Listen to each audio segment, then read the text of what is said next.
Has the battle between President Trump and Fed President Powell begun? Frankly, has it ever stopped? I think what we are going to see over the next several weeks, if not months, is more pressure on the Fed. Just yesterday, after the Fed rate decision to continue the pause, Trump says the Fed should cut rates to ease the economy's transition to his tariff plan, or his tariff execution. We're going to talk about that. We're going to talk about Fed Day. We're also going to talk about a housing number that just came out in the last 60 seconds. And boy, was I wrong. I expected existing home sales for the month of February to annualize to sub 4 million. In fact, the experts predicted 3.95 million. So I should have known if all the experts are saying the same thing, that we were going to be offsides. And I don't have any of the details because literally came out the last 60 seconds. But the headline is estimates 3.95, actuals, get this, 4.26. That is up from the month before. It was expected to go down about 4.5%, actually went up 4%. Pretty wild. Again, I'm just going to X or Twitter to see if there's any more updates on this. But yes, folks, I was wrong. 4.26, last 4.09, expected 3.95. What does this mean? What does this mean? Does this mean that the economy is not as bad as we think? Does this mean that the consumer who is acting like they're scared or nervous are not pulling back? Maybe they're saying one thing and doing another. I would have lost a lot of money today because I would have taken, if you gave me 4 million as the over under, I would have pushed a lot of chips in and took the under. And not only did it come in above 4 million, it came in above last month.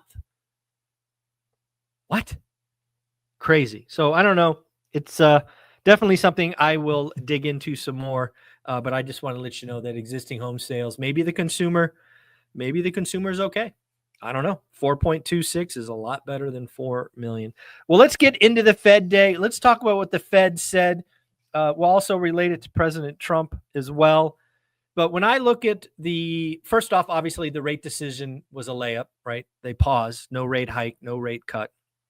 But it was all about the dot plot. And I don't think any Fed president said this yet, but if you look at what actually happened, and we'll go through the details here in a minute, you have to think stagflation. You just have to. Again, what is stagflation? It's below trend growth and rising inflation. It doesn't have to be negative growth. It's just below trend or slow growth. It can technically be positive, right? Think growth less than 1% in an inflationary environment at 3.5%, for example. That would be stagflation. So what happened? So we'll just go through kind of bullet point by bullet point, and then I'll go over some quotes. We got a lot of stuff this morning. It was hard to get this down to only 2 pages.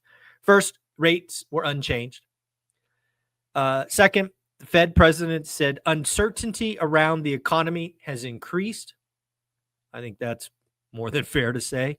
I was surprised and yet wrong again. I thought the dot plot would highlight 1 rate cut in 2025. That did not happen.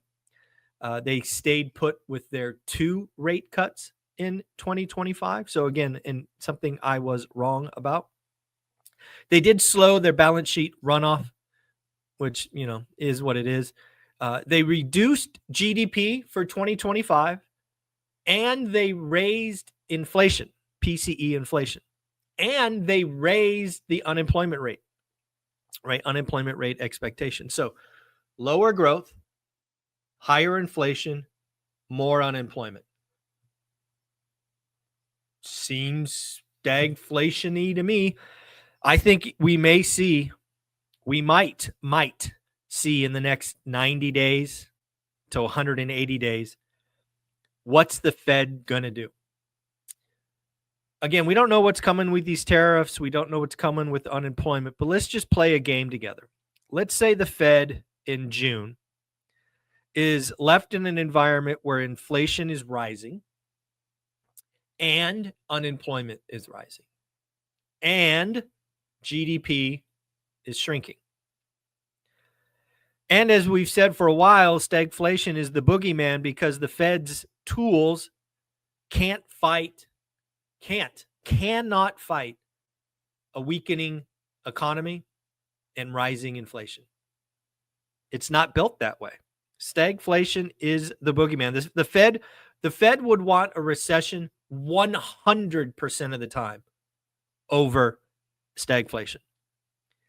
And given the most recent dot plot, which was released yesterday, the Fed won't say this. I don't expect any of the Fed presidents to say it. It's kind of like Beetlejuice. You don't want to say the name, but the odds of stagflation are up. No question at all. Jerome Powell had some interesting things to say, things that I wrote down. We now have the word transitory back. Woo, transitory. I got to tell you, I would have again been wrong. I would have guessed Powell never uttered the word transitory again. I mean, if you were to write a book about Powell, a big part of it, that one of the chapters is going to be his gigantic mistake calling inflation transitory. And whoops, he did it again. For his sake, I hope he's right, because if not, it's going to be a terrible bookend to his story. So again, he says tariff inflation is transitory. I still can't believe he used that word. The economy is strong. Inflation remains somewhat elevated. Tariff-driven inflation expectations higher. So again, he's being very clear. He's saying that the noise around tariffs is raising consumer expectations for inflation. He's basically trying to explain away all the large rise in inflation expectations 1 year, 3 years, and 5 years. He's trying to neuter or reduce the noise around that. He also said the Fed is not in a hurry. However, he also said if labor weakens, the Fed can cut. If economy remains strong, policy restraints remain. Powell, tariffs lend to bringing growth down and inflation up. This is where we start to get Powell and Trump. Again, Trump said yesterday, as I led off, says the Fed should cut rates to ease the economy transition to his tariffs. Powell says tariffs tend to bring growth down and inflation up. Now, that's just the beginning. I suspect a lot more to and fro around that. But yes, pretty interesting. One of the things I want to stop here doing, because I thought yesterday was pretty interesting. In the same video, some of you called me a Trump. Let's say, which one do I want to do first? You called me a Trump MAGA idiot. So some of you think that I am a MAGA red hat wearing through and through, blah, blah, blah. And you called me that yesterday. In the same video, many of you also said, why do you have Trump TDS? Why are you a liberal? What did you say? I actually wrote it down. Why are you a liberal idiot with TDS? All I got to tell you is if I'm getting that kind of reaction in the same video, I think I'm doing something right. I think it is wild that I could be called both extremes in the same video. And again, I don't take either of those personal. It's really easy for me to block idiots. I've gotten very comfortable with it. But it means that I'm doing something right. President Trump, whether you like it or not, is the president of the United States. He is. So we have to talk about it. We have to interact. We have to do these things. Now, if you come into this situation loving or hating, that's on you. Doesn't bother me one bit. But I did think it was comical, and I actually felt pretty good. I was like, good, we're doing something right. So I thought that was I thought that was crazy. And again, if you're going to get all nasty in your comments, don't bother. I'll just hit the block button and I'll never see you again. So do what you want to do. Bank of America CEO says economic growth is better than people think, and the Fed should stay on hold. We've actually heard from Bank of America a couple of times in the last couple of weeks. They are the first big bank to kind of mirror my prediction of zero cuts in 2025. Bank of America is still there. They made that forecast in January, and they're sticking to it thus far. Folks, I want to give huge credit to Rick Palacios Jr. He works at John Burns Real Estate Consulting. He put out an excellent tweet yesterday. I think we still call them tweets. We call them tweets, right? Screw it. I'm going to call it a tweet. He has this amazing idea about what might happen with the tie-up of Redfin and Rocket Mortgage. Now, I'm going to explain his idea with an example first. So, if you've been following the new home market for the last 2 or 3 years, you know with certainty one of the levers builders are pulling is rate buydowns. They are baking rate buydowns into the price. For example, the property that Olivia and I bought most recently, when rates were 7.5 or 8, we got a 4.99 30-year fix. That was just baked into the deal.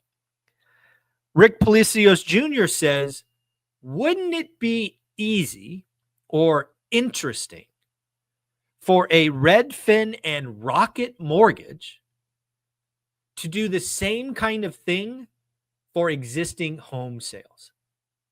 Now think about that. You work with Redfin or Rocket Mortgage, you're getting a listing presentation, and your Redfin agent, I guess that's what they're called or whatever, comes in and says, hey, I can list your house at X. It's a little bit higher. It's a little bit higher than the market maybe. But what we're going to do is we're going to give the buyer, the would-be buyer, a 4.5% mortgage. Now, again, I don't know the details. I don't know the legality. I don't know the this and the that of any of that. I just thought it was a really interesting idea because, again, you now have the mortgage business and the listing business. And if they are one entity, that gives them the ability to do some pretty cool things. And again, full credit, 100% credit, all transparency. The first person I saw talk about this, and near as I can tell, the only person talking about it, is Rick Palacios Jr., a John Burns Real Estate Consulting analyst. I actually don't know what his title is, but there you go. So I thought that was pretty interesting. I want to shout out Steadily Insurance. Steadily Insurance is somebody who comes on the channel several times a month. They also are a member of my school community. But Steadily Insurance helped one of my school members who got a recent quote for $18,800 for his 14 properties, which was a dramatic increase over last year.